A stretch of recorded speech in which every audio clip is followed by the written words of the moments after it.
안녕하세요. 오늘 저희가 깊이 파고들 주제, 바로 노동쟁이 조정입니다. 보내주신 자료들을 쭉 펼쳐보니까요. 와, 정말 스펙트럼이 넓습니다. 중앙노동위원회의 공식적인 절차 안내서 같은 게 있고요. 또 기업 측 소송을 전문으로 다루는 그 남형민 노무사의 컬럼처럼 아주 현장의 치열함이 담긴 글도 있네요. 여기에 노동법 실무 매뉴얼까지 뭐랄까 이론과 현실을 다 담고 있는 것 같습니다. 네, 맞습니다. 그래서 오늘의 미션은 이 자료들을 좀 입체적으로 엮어보는 겁니다. 노사 간의 그 팽팽한 교섭이 결국 선을 넘어 결렬됐을 때, 그때 법의 테두리 안에서 과연 어떤 일이 벌어지는지 그 전체 그림을 한번 생생하게 그려보려고 합니다. 아, 전체 그림. 네, 특히 저희가 뉴스에서 보는 파업, 이런 극단적인 상황이 발생하기 바로 직전에요. 양측이 반드시 거쳐야만 하는 이 조정이라는 무대가 있거든요. 이 무대 뒤에서 어떤 치열한 수싸움이 벌어지는지 그 속내를 좀 들여다보겠습니다. 좋습니다. 그럼 그 무대에 막을 한번 올려보죠. 모든 자료에서 정말 약속이나 한 것처럼 가장 먼저 그리고 아주 중요하게 언급하는 대원칙이 있더라고요. 조정전치주의라는. 사실 조금은 생소한 단어인데 이게 모든 이야기의 출발점인 것 같습니다. 정확히 어떤 의미인가요? 그게 말 그대로 조정을 앞에 두어야 한다는 원칙입니다. 노조법 제45조에 아예 명시가 되어 있고요. 피할 수 없는 법적 의무사항이죠. 의무사항이군요. 네, 노동조합이 조합원들의 힘을 모아서 파업 같은 쟁의 행위에 들어가고 싶다. 그러면 그 전에 반드시 이 노동위원회의 조정 절차라는 관문을 통과해야만 합니다. 일종의 강제적인 대화 시간을 법으로 그냥 못 박아둔 거군요. 감정이 격해져서 바로 충돌로 가는 걸 막고 어떻게든 다시 한번 테이블에 앉혀보려는 그런 제도적 장치. 정확합니다. 그래서 일종의 냉각 기간, 영어로 하면 쿨링오프 기간이라고도 부르거든요. 만약 이 절차를 무시하고 그냥 파업에 돌입하면 그 행위 자체가 불법이 됩니다. 아, 불법이요? 네, 관련자는 1년 이하의 징역 또는 1,000만 원 이하의 벌금, 형사처벌까지 받을 수 있으니까요. 결코 가볍게 볼 수 없는 아주 강력한 원칙인 거죠. 그렇군요. 그럼 그 반드시 거쳐야만 한다는 조정 절차, 구체적으로는 어떻게 진행되는 건가요? 중앙노동위원회 자료를 보니까 기간이 딱 정해져 있던데요.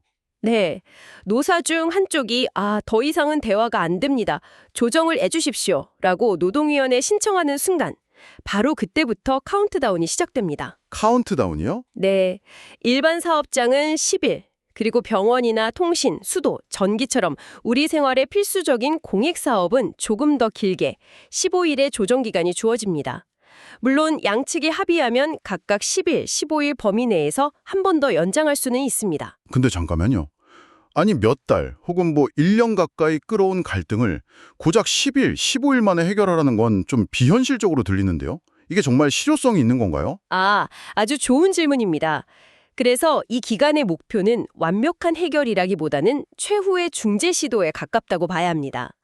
이 기간 동안 노동위원회는 3명의 조정위원을 위촉하는데요. 근로자 입장을 대변하는 근로자위원, 사용자 입장을 대변하는 사용자위원, 그리고 가장 중요한 중립적인 위치의 공익위원, 이렇게 3명이 한 팀을 이루죠. 삼자 대면 같은 거군요. 그렇죠. 이 조정위원회가 보통 두세 차례 사전 조정 회의를 엽니다. 그래서 양측의 핵심 주장이 뭔지, 서로 절대 양보할 수 없는 마지노선은 어딘지 이런 걸 파악하고요.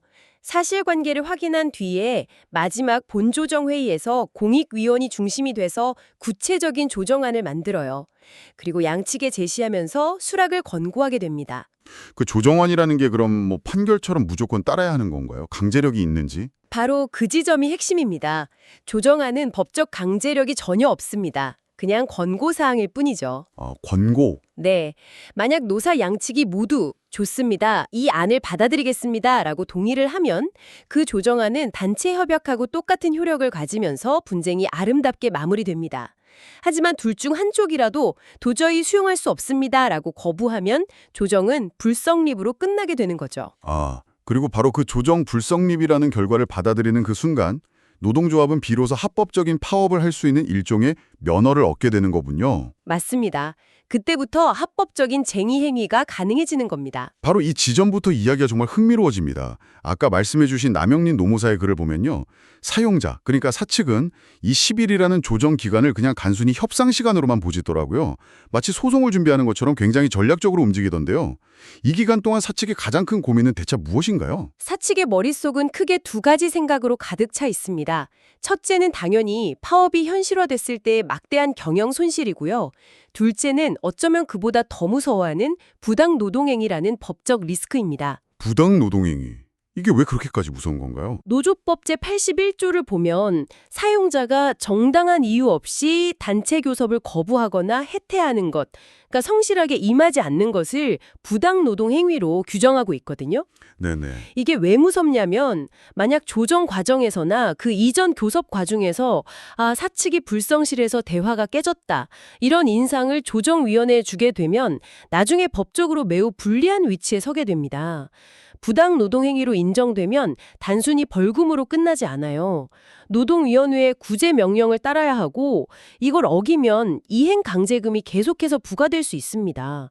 기업 이미지에도 치명적이고요. 아, 그러니까 사측의 진짜 목표는 조정안 수락 그 자체가 아닐 수도 있겠네요. 오히려 20일 동안 우리는 대화를 위해 정말 할 만큼 다 했다는 명분을 쌓는 거군요.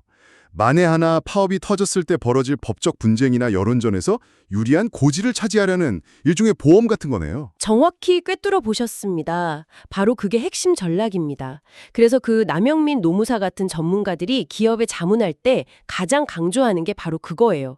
성실 교섭 의무를 다했다는 객관적 증거 확보. 증거 확보. 네, 그 글에 나온 사례를 보면 변호사랑 노무사로 TF팀을 꾸려서 그동안의 교섭일지, 안건별 회의록, 노조 측에 전달했던 경영 자료 목록, 회사가 제안했던 교섭 일정 내역 같은 것들을 파일 수십 개의 분량으로 철저하게 정리하죠. 와, 심지어 조정위원회에 들어가기 전에 예상 질문과 답변을 놓고 사전 리허설까지 합니다. 정말 치열하네요.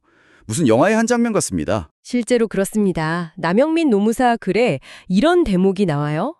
조정위원들 앞에서 눈물을 흘리면서 회사의 어려운 사정을 호소하던 노조 대표가 회의록에 적힌 자신의 발언을 확인하고는 얼굴이 굳어졌다.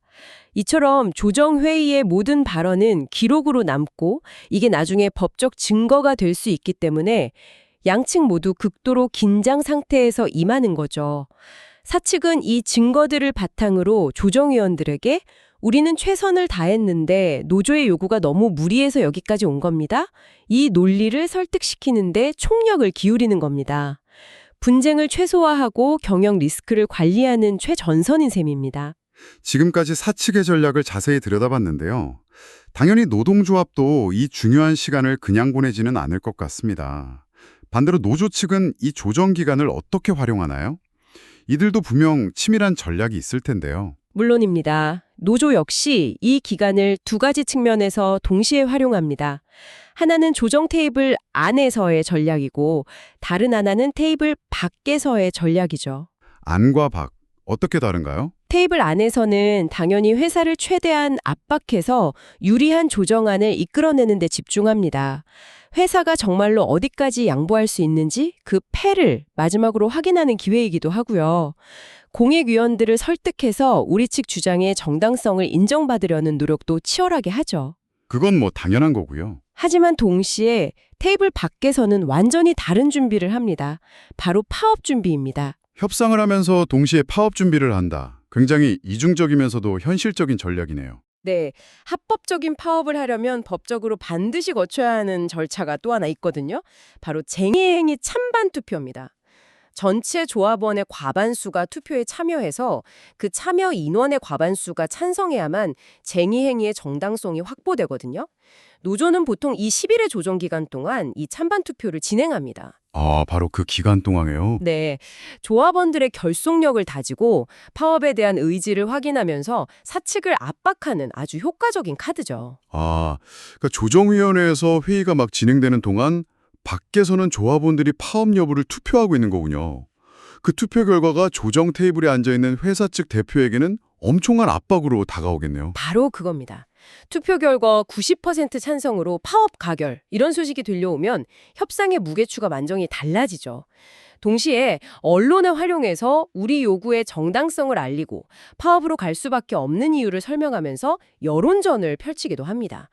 노조에게 조정기간은 최후의 협상 기회이자 동시에 파업이라는 총력전을 위한 출정식을 준비하는 시간인 셈입니다. 사측은 이렇게 치열하게 법적 방어막을 치고 노조는 총파업을 준비하는 걸 보니 정말 모든 걸 걸고 싸우는 전쟁터 같은데요.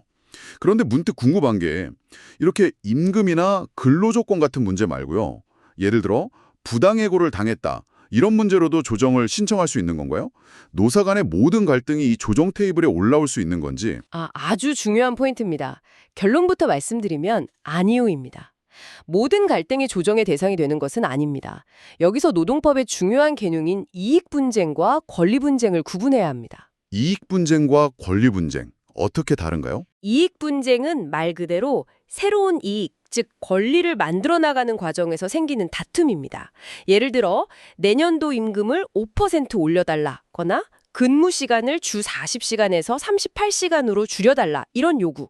기존에 없던 새로운 근로 조건을 만드는 협상 과정에서의 갈등이 바로 이익 분쟁입니다.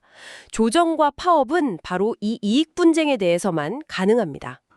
그러니까 이익 분쟁은 앞으로 우리 동네에 신호등을 새로 설치해달라는 요구 같은 거고. 그렇죠.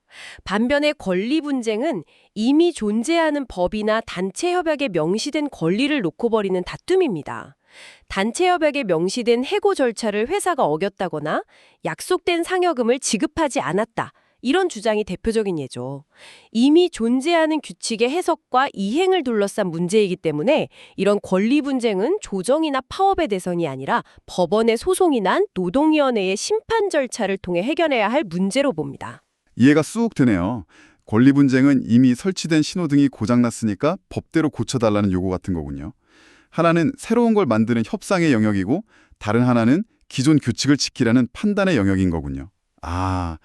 아까 그 남영민 노무사 그래서 사측이 리허설까지 한다고 하셨잖아요. 그럼 그 리허설의 핵심 중 하나가 바로 이건 우리가 조정에서 다룰 이익 분쟁이 아니라 법정에서 따져야 할 권리 분쟁입니다. 라고 주장하는 연습이었을 수도 있겠네요. 맞습니다. 실제로 사측은 노조의 요구사항 중 일부를 권리 분쟁으로 규정하고 조정 대상에서 제외하려는 전략을 자주 사용합니다.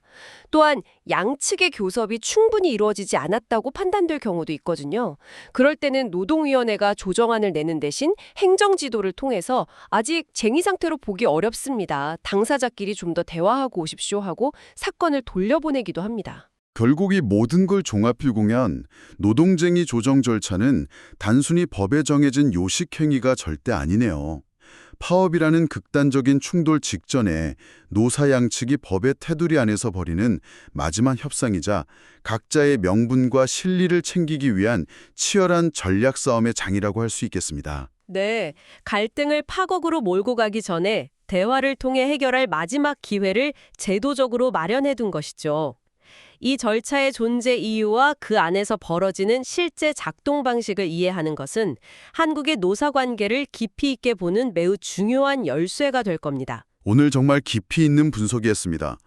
이 조정이라는 제도가 왜 필요하고 또 현실에서는 얼마나 복잡하고 치열하게 돌아가는지 입체적으로 이해할 수 있었습니다. 여기서 마지막으로 생각해 볼 만한 질문을 하나 던져드리고 싶습니다.